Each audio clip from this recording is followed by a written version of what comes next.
So a lot of people watching this have probably seen this swirl on social media about the connection between Justin Bieber and Diddy.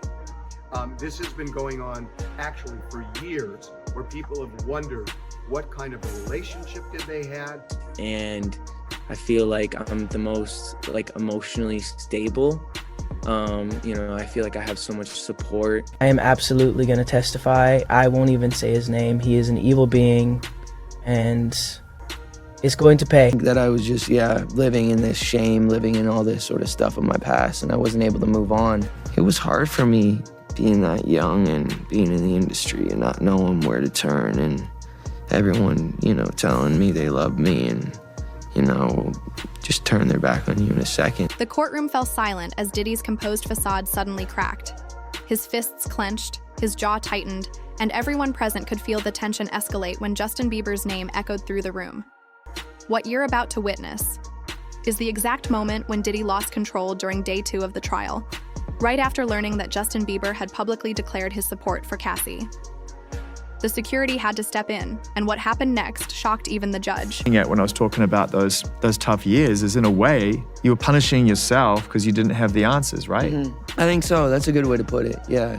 I think that I was just, living in this shame, living in all this sort of stuff of my past, and I wasn't able to move on. But the more I looked at, so now I'm not doing, the way I look at my relationship with God and with Jesus is, I'm not trying to earn God's love by doing good things. God has already loved me for who I am before I did anything to earn and deserve it. It's a free gift, and hopefully, but just protecting those moments, because people take for granted encounters and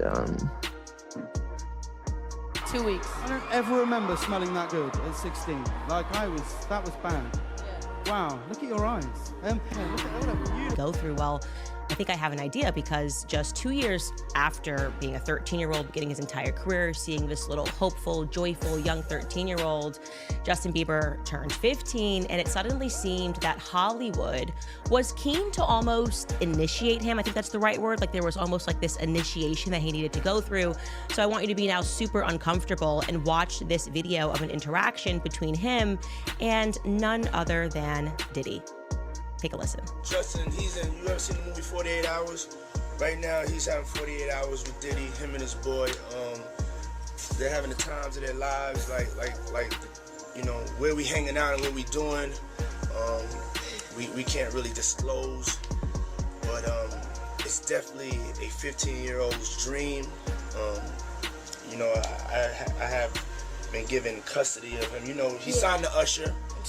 I had legal guardianship of Usher when he did his first album. I did Usher's first album. I don't have legal guardianship of him, but for the next 48 hours, he's with me. So young Justin Bieber, who was signed by Usher, involved with Scooter Braun, now all of a sudden he's being put in the hands of Diddy, who, it is true, he became the legal guardian for Usher. You can look up all of the allegations of what Diddy did to Usher. A lot of this coming out via multiple lawsuits that essentially, if we were to put it in a nice context, or at least use a euphemism for something that's really disgusting, the allegations are essentially that Diddy very much initiated Usher into Hollywood. And as we are going through these lawsuits and Diddy is in prison, we are recognizing that everybody knew. This was an open secret about what Diddy was doing. So it just begs the question, who allowed Justin Bieber to be in the presence of this man, knowing what he was up to? Day 2 started with this weird calm in the courtroom. Diddy walked in surrounded by his expensive legal team, acting all confident. But if you looked closely at his eyes, something was just off. He kept scanning the room like he was looking for someone who might jump out at him. Security wasn't normal that morning either. They added extra guards near Diddy's table, not the usual setup for a celebrity trial. One guard stood directly behind his chair, another by the aisle. It's almost like they got a tip that something might go down. Then Cassie walked in and everyone's heads turned. She wore this simple black dress with a white collar. Nothing flashy, but it made a statement. Her friends formed this protective circle around her, walking her to her seat like bodyguards. The contrast was clear. Diddy with paid security, Cassie with loyal friends. The really interesting part? Diddy couldn't stop checking his phone. He kept pulling it out, scrolling with his thumb, then his face would get darker each time. At one point, his lawyer actually had to reach over and take it from him. That's when I noticed Diddy's hand was shaking. Meanwhile, the prosecution team was acting super weird. They kept passing notes and whispering behind folders. One prosecutor would show something on her tablet to another, and they'd both nod like they just got the final piece of a puzzle. They knew something big was coming. Diddy's main lawyer tried calming him down at least 3 times before the judge even arrived. He'd lean over, say something in Diddy's ear, and put his hand on Diddy's shoulder. But Diddy wasn't having it. He shrugged the guy off every time, once so hard that the lawyer actually had to steady himself on the table. When the judge walked in, her face told the whole story. On day 1, she was all business, but relaxed. Today, she looked like a principal who just got told the troublemaker was planning something bad. Her eyes went straight to Diddy's table, and she whispered something to her clerk that made him nod and pick up his phone. What nobody in that room knew yet was that Diddy had seen something on social media just minutes before court started. Something that would make him completely lose it in front of everyone. His team tried to hide his phone, but it was too late. He'd already seen what Justin Bieber posted. So, yeah, I just want to protect her, you know? I don't want her to lose it. I don't want her to, you know, go through anything I went through. I don't wish that upon anybody. So, yeah, if she ever needs me, I mean, just think about how young I was and so impressionable. And you have everybody telling me how awesome I am at all times, you know? And like, It's like taking a kid and putting a kid in a room full of nothing but sweets. Right. And just saying, I'll be back in 2 days. Exactly. I just want people to understand, like, the psychology behind why I potentially could have problems in my life. So. Let's talk about the fact that Combs' co-defendant in a civil case, a case, by the way, that accuses him and this co-defendant, another A-lister, of rape.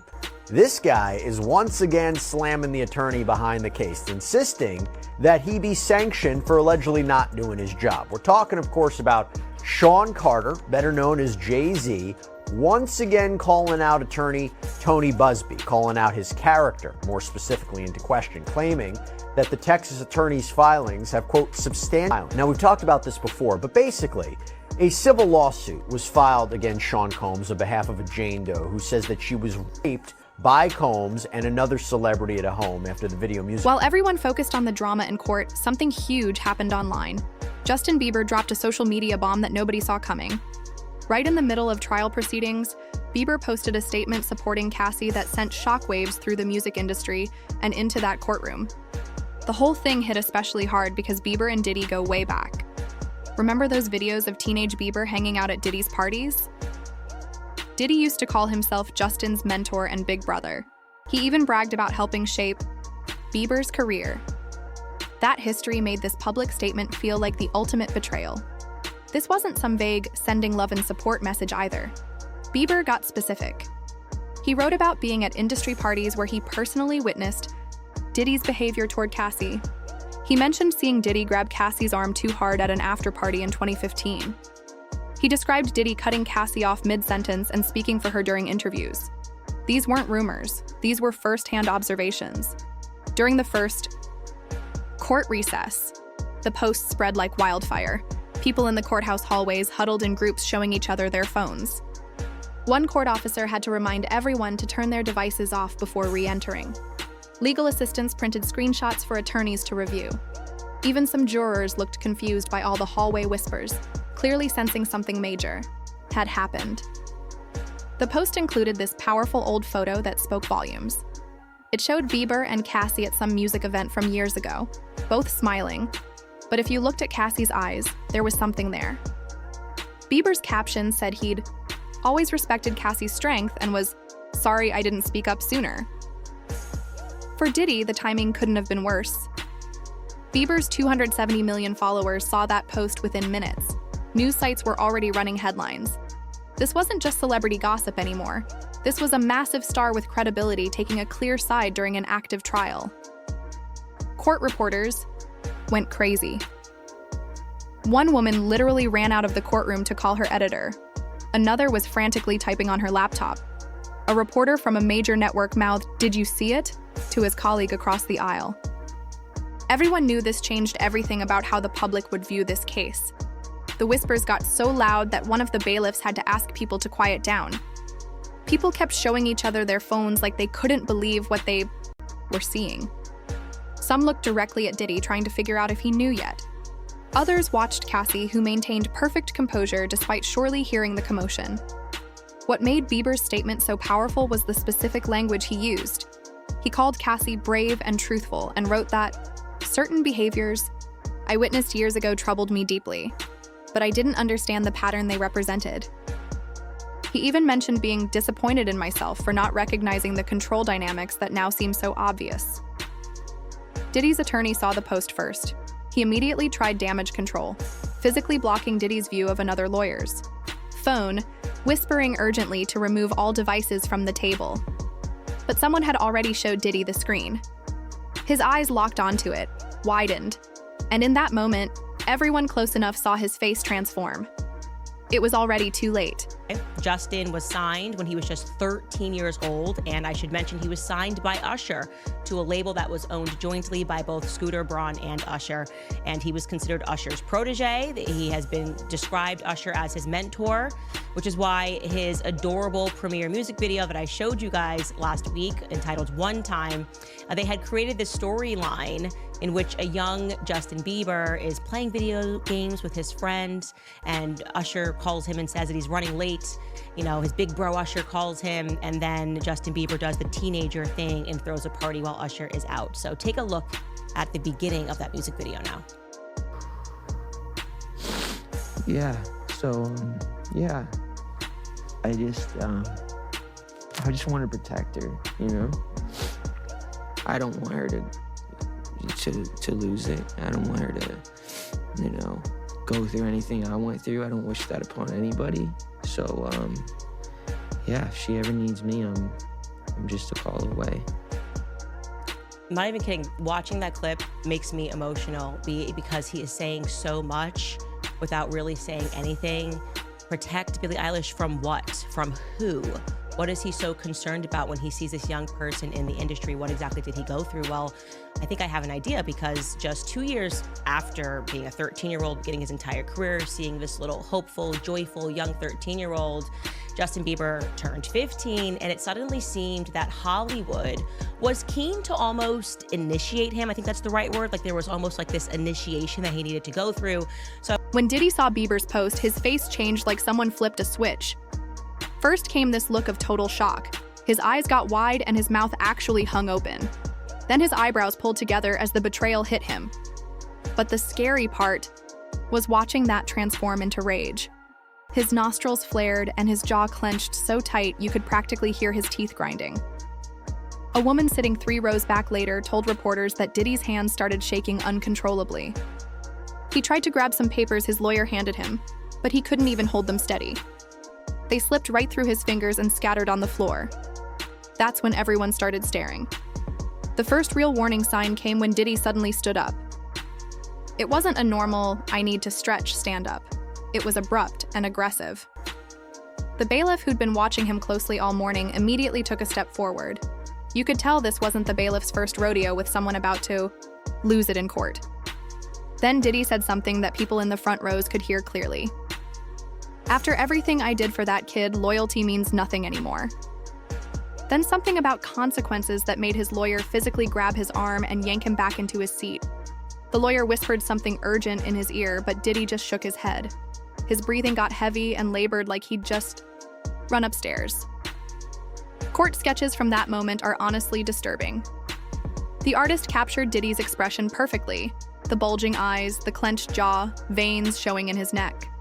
One sketch artist said she'd never drawn anyone looking so intense in her 12 years covering trials. The prosecutors weren't missing any of this. The lead prosecutor made this subtle hand signal to her assistant, who immediately got up and slipped out the side door. Later, we found out she was telling their team to prepare a specific witness earlier than planned, someone who could speak directly to things Bieber had mentioned in his post. The security guards in the room had this silent conversation with just their eyes. 2 of them shifted positions, moving closer to Diddy's table without making it obvious. One guard actually unclipped something on his belt, not drawing a weapon, but making sure he could access it quickly if needed. Diddy's whole vibe changed completely. All through the first day and early that morning, he'd been Mr. Cool, sitting up straight, occasionally taking notes, nodding confidently. Now he looked like a completely different person. He kept fidgeting, running his hand over his face, loosening his tie like it was choking him. Then came the moment that made everything worse. Diddy suddenly slammed his hand on the table, knocking over a water glass that shattered on the floor. As people jumped at the noise, he whispered something that the court reporters sitting nearby clearly heard. "I'll make sure he never works in this town again." Neither of them will. His lawyer actually had to wrap an arm around Diddy's shoulders to keep him in his seat. The judge wasn't having any of it. She banged her gavel and called for an immediate 15-minute recess. But that break only gave Diddy more time to stew in his anger as his legal team huddled around him, their faces showing pure panic. Those 15 minutes would prove to be exactly what Diddy didn't need, time to get even more worked up before Cassie resumed.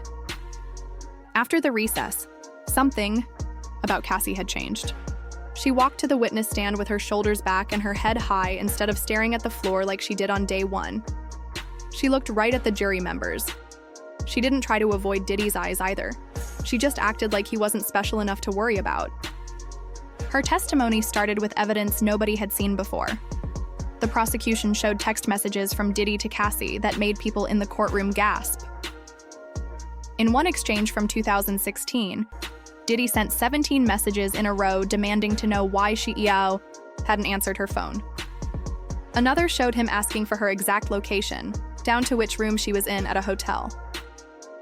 "I need to know where you are every minute," one message read. "That's the deal if you want to keep your career." The room got so quiet you could hear the ceiling fans when Cassie described how Diddy controlled who she could talk to in the industry. "He had a list of male artists I wasn't allowed to speak with unless he was present," she testified. "Justin Bieber was one of them. When I asked why, he told me not to question him. When I did anyway, he grabbed my arm in front of everyone at the after party and whispered that I'd regret it." Cassie's voice never shook or wavered. She spoke clearly about being isolated, monitored, and controlled. The pattern she described matched exactly what Bieber had just shared online: the monitoring, the public control, the private threats. Each detail she provided backed up his statement, making it seem like they had coordinated stories, though Cassie testified she hadn't spoken to Bieber in years. When the prosecutor asked why she hadn't come forward sooner, her answer hit hard. "He told me nobody would believe me. He said he controlled who worked in this industry and who didn't. I watched him make calls that ended people's careers." Two jurors visibly reacted. One woman wiped tears while an older man wrote something down and underlined it 3 times.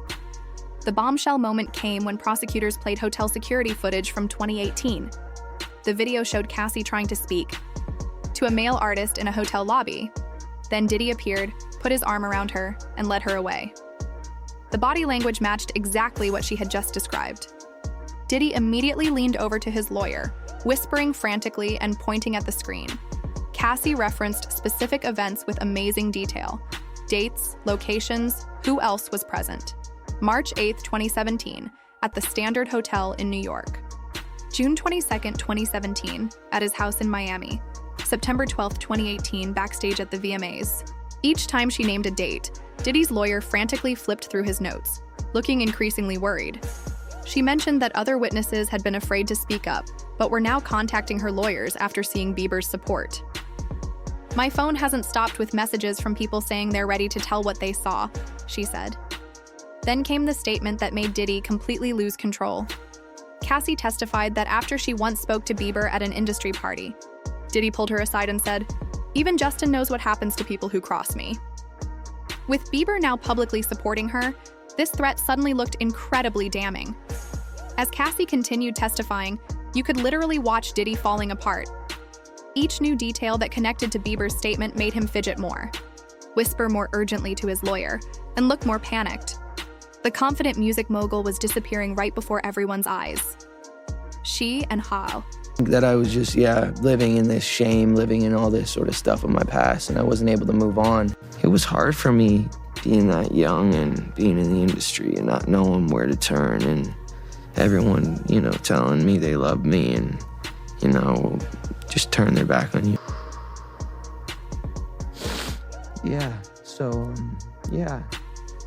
I just want to protect her, you know? I don't want her to lose it. I don't want her to, you know, go through anything I went through. I don't wish that upon anybody. So, yeah, if she ever needs me, I'm just a call away. Just when everyone thought things couldn't get more intense, the prosecutor walked to the center of the courtroom with a folder. Your Honor, we'd like to present evidence that directly contradicts Mr. Combs' claim that Ms. Ventura fabricated these allegations recently. She pulled out her tablet and connected it to the courtroom display system. The screens around the room lit up with text messages between Justin Bieber and Cassie from 2017. The prosecution zoomed in on one exchange that made several jurors lean forward in their seats. Cassie had written, "I don't know what to do anymore. He monitors everything. He said if I talk to anyone, he'll make sure I never work again." Bieber's response read, "This isn't normal, Cass. What he's doing isn't okay. You need to talk to someone who can help."